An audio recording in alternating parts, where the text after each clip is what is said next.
লাগছে মা, দয়া করে আমাকে ছেড়ে দিন। আমার যন্ত্রণা হচ্ছে, এইভাবে আমাকে মারবেন না, আমাকে ছেড়ে দিন মা। তোমাকে মারবো না তো মাথায় তুলে নাচবো? হ্যাঁ, তোমাকে কি মাথায় তুলে নাচবো? একটা দিন ভালোভাবে কাজ করতে পারো না? মা, মা আমার ভুল হয়ে গেছে মা, আর কখনো এভাবে কাজ করব না। একা হাতে কাজ করি তো, তাই একটু এলোমেলো হয়ে গেছে আর কি। এলোমেলো হয়ে গেছে নাকি ইচ্ছা করে করেছো এসব? আমি কি বুঝি না ভেবেছো আমাকে মেরে ফেলার ধান্দা? হ্যাঁ, ছি মা, আপনি এমন করে বলছেন কেন? আমি আপনাকে কেন মারতে যাব? আপনি আমার মা সমতুল্য। হয়েছে হয়েছে, তোমাদের নাটক হয়েছে, ওসব আমার জানা আছে সব। হ্যাঁ, সংসারে টাকা পয়সা দিতে পারে না, আবার ভালো মতো কাজও করে না। আমাকে ছেড়ে দিন মা, দয়া করে ছেড়ে দিন আমাকে, আমার অনেক কষ্ট হচ্ছে মা। শাস্তি না দিয়ে তো তোমাকে আমি ছাড়ছি না। শিক্ষা না দিলে তুমি তুমি সোজা হবে না। মা, আমি আর কোনোদিনও এভাবে কাজ করব না। আমি আপনার পায়ে পড়ছি, আপনার কাছে হাত জোড়ো করে ক্ষমা চাইছি। মনে রেখো, সংসারে তোমরা কোনো টাকা পয়সা দাও না, তাই ঠিকভাবে কাজ করবে, না হলে না হলে বাড়ি থেকে বার করে দেবো। ঠিক আছে মা, ঠিক আছে, এখন থেকে ঠিকঠাক ভাবে কাজ করব। দয়া করুন, দয়া করুন। আজকে সকালেও বৌদিকে মা মারছিল নাকি? মারবে না আবার? সংসারে একটা টাকাও দেয় না, মা কি আর এমনি এমনি মারে?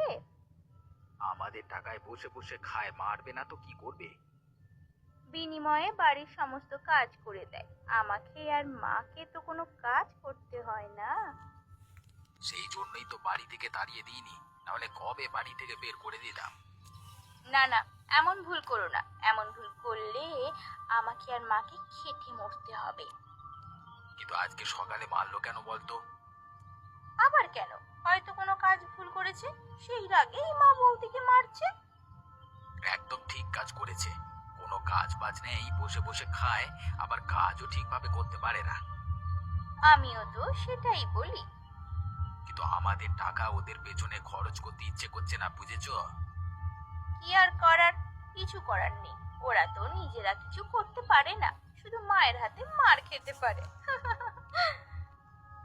তা যা বলেছো, বড় দাদার মুখের দিকে তাকালে আনন্দই লাগে। বেচারা বিছানা থেকে উঠতেই পারছে না, আর বেচারার জন্য বেচারার বউ কত কষ্ট সহ্য করছে। বেশ হয়েছে। আগে তো ভাবে মাটিতে পাও পড়তো না, এবার বুঝুক মজা।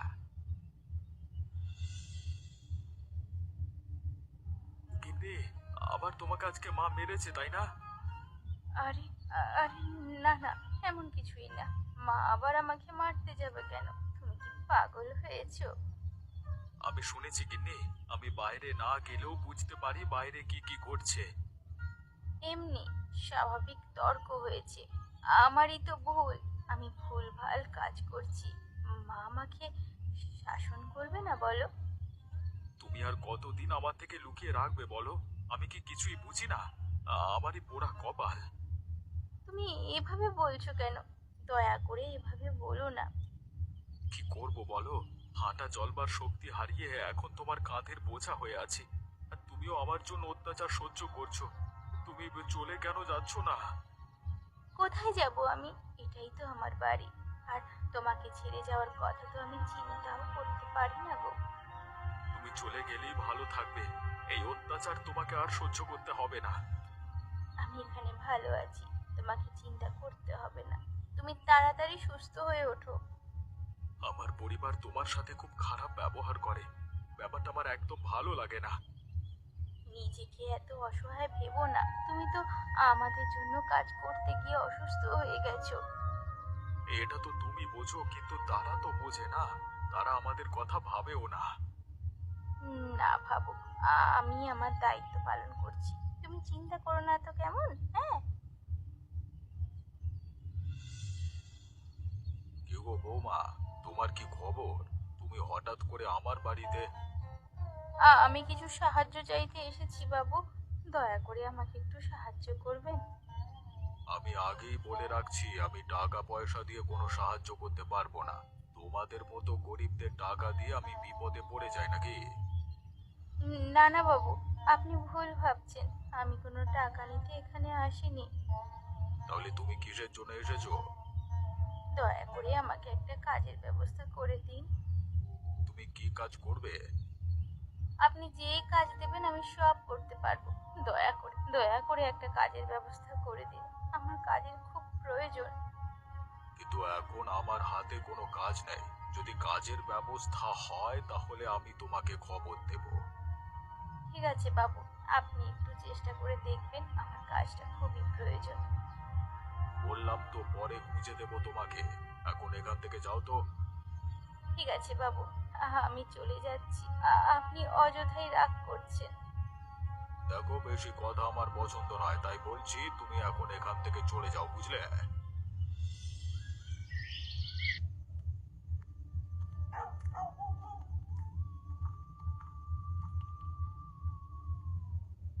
ও কি চন্দ্রকান্ত বাবু যে?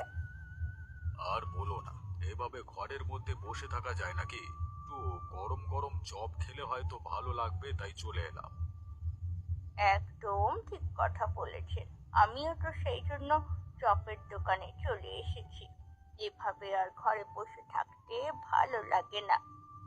কেন, তুমি এসেছো কেন?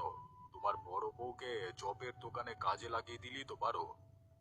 হঠাৎ করে বড় বউয়ের কথা বলেছেন যে? তেমন কিছু নয়, তোমার বড় বউ কাজ খুঁজছে তো সেই জন্য। আমার বড় বৌমা কাজ খুঁজছে? এটা আপনি জানেন কিভাবে? আমি জানবো না কেন? বিকেলে তো আমার কাছে কাজের জন্য গিয়েছিল। আমি অবশ্যই এই মুহূর্তে কাজ দিতে পারিনি। বড় বউ যে কাজ খুঁজছে, আপনার কাছে কাজ খুঁজতে গেছে, এসব বিষয়ে তো আমি কিছুই জানি না। আমাকে তো কিছুই বলেনি। কেন বলেনি সেটা তোমরাই ভালোভাবে জানো। ওর এত বড় সাহস যে আমাকে না জানিয়ে কাজের খোঁজ করতে যায়। ও যদি কাজ করে তাহলে তাহলে ঘরের কাজকর্ম কে করবে? হ্যাঁ, কে করবে?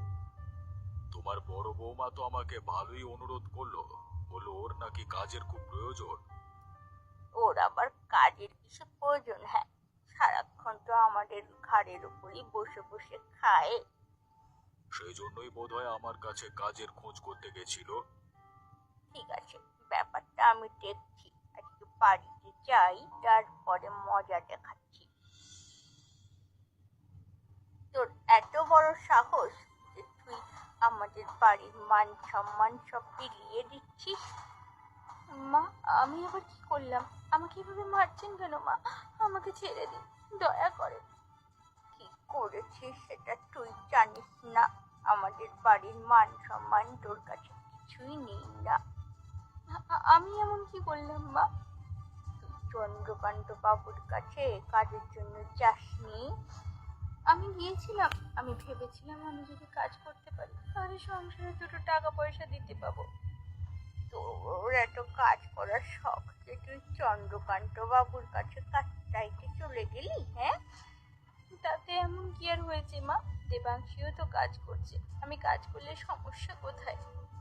দেবাংশী কাজ করছে, তার স্বামীর সাথে টোক্কা নেই। তুই কেন চন্দ্রকান্ত বাবুর কাছে গিয়ে কাজের খোঁজ করবি? আমাদের বাড়ির মান সম্মান নেই নাকি?